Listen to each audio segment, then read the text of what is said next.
Yes, Kenya. Tamu sana, tamu sana, tamu sana, yes. Monday's mass action seems to have left William Ruto's government confused and divided.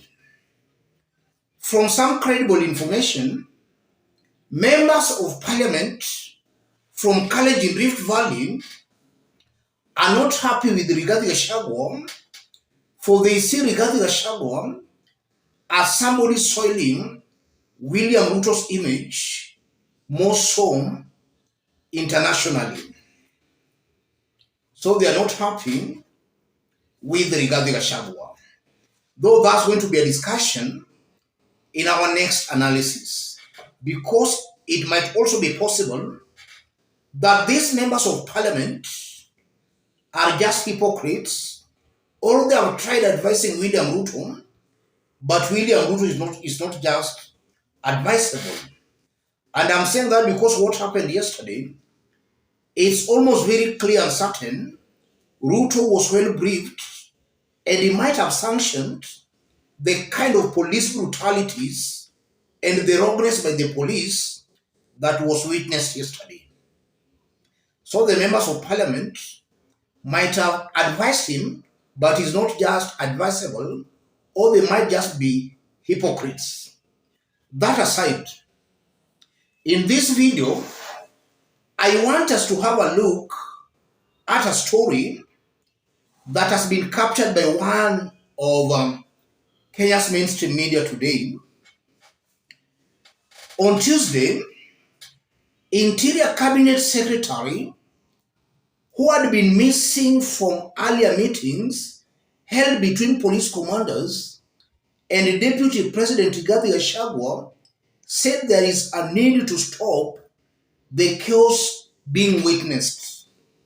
We must protect our country from sliding into irretrievable anarchy, he said in social media posts.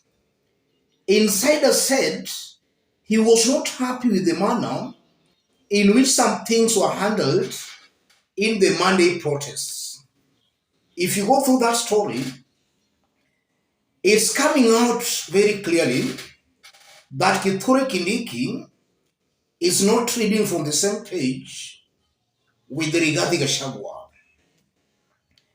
He might not be happy on how things were planned and executed. And that is so because it appears Rigathi Gachagua seems to have captured the security force. He's the one now giving directions. And the interior minister is just there not being consulted at all. And also, if you look at this picture, you are seeing Rigathi Gachagua, Omolo, Inspector General of Police Japhet Koome, Bungei, among other top security officers, meeting Rigathi Gachagua, and you are seeing Kindiki is missing. And the mere fact that Kindiki is missing can also just prove that he might have not been all that comfortable attending this meeting.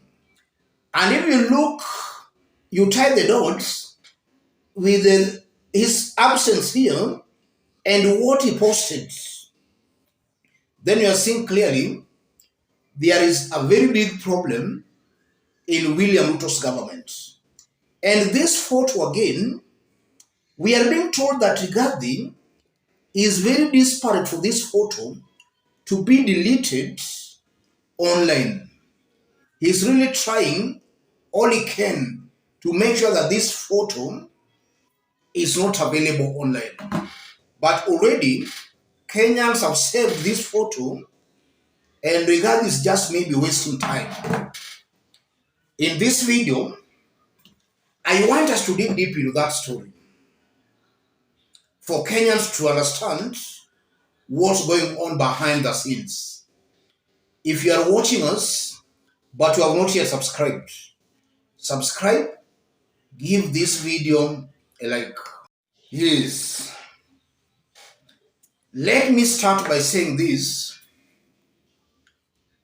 The buck stops with William Samoei Ruto. I honestly believe that nothing happens in this government without William Ruto's knowledge and sanction. If you see the police brutalizing Kenyans on the streets, peaceful demonstrators, it's a fact William Ruto has sanctioned that. That's something that Kenyans should and must know. Looking at Kindiki and regarding Gachagua, Kindiki might not be happy on the way Rigathi is bulldozing things here because it appears Rigathi is sidelining Kindiki. He's actually taking control or taking charge, or rather denying Kindiki work here. In that, what should the job that should be done by Kindiki, Rigathi is doing that job. So we are seeing a deputy president actually now even dictating to police bosses on how they should carry out their security operations.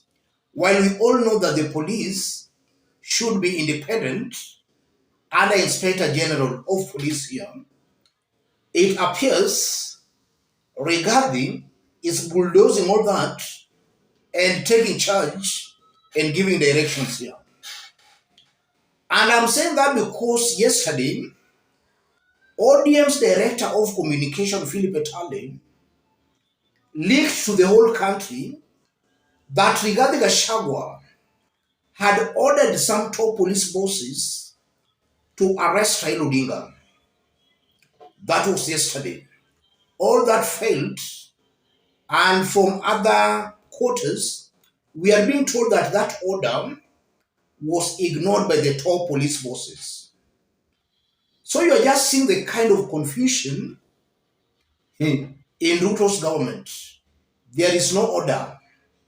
Ruto and Rigathi are trying to micromanage everything in the government. To Ruto and to Rigathi, they don't understand the meaning of independent institutions or independent government arms. That's one thing coming out very clearly. And that goes on to confirm that William Ruto and his team, they are very desperate in making or rather creating an all-powerful presidency. And I'm saying that because if you look on how William Ruto started, he started by poaching Azimio elected leaders.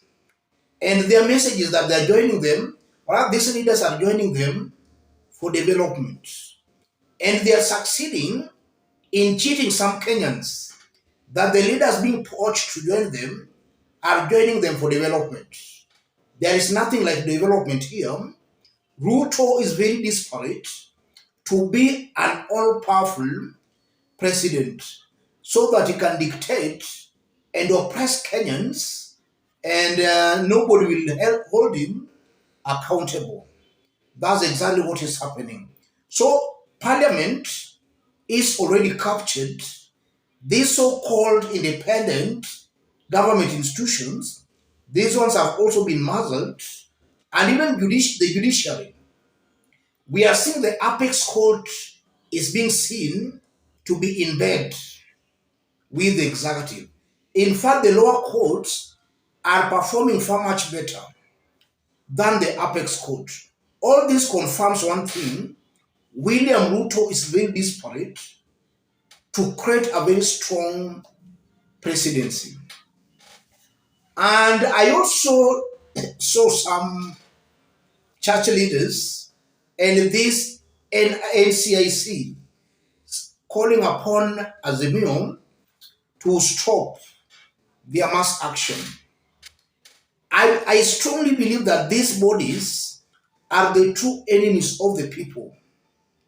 If you look at the issues Azimio is raising, as a reason for their mass action, those are valid reasons. In fact, mass action is allowed in our constitution. It's the government that is breaking the law by interfering with the mass action.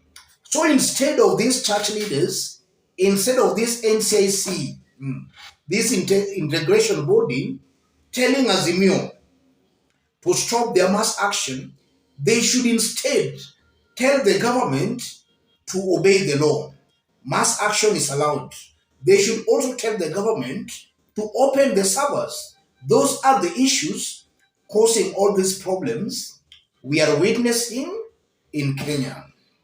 Let me stop it there, ladies and gentlemen. If you are watching us, but so far you have not yet subscribed, subscribe, give this video a like. To our fans and subscribers here, I'm very much humble, very grateful for the kind of support you're giving me here.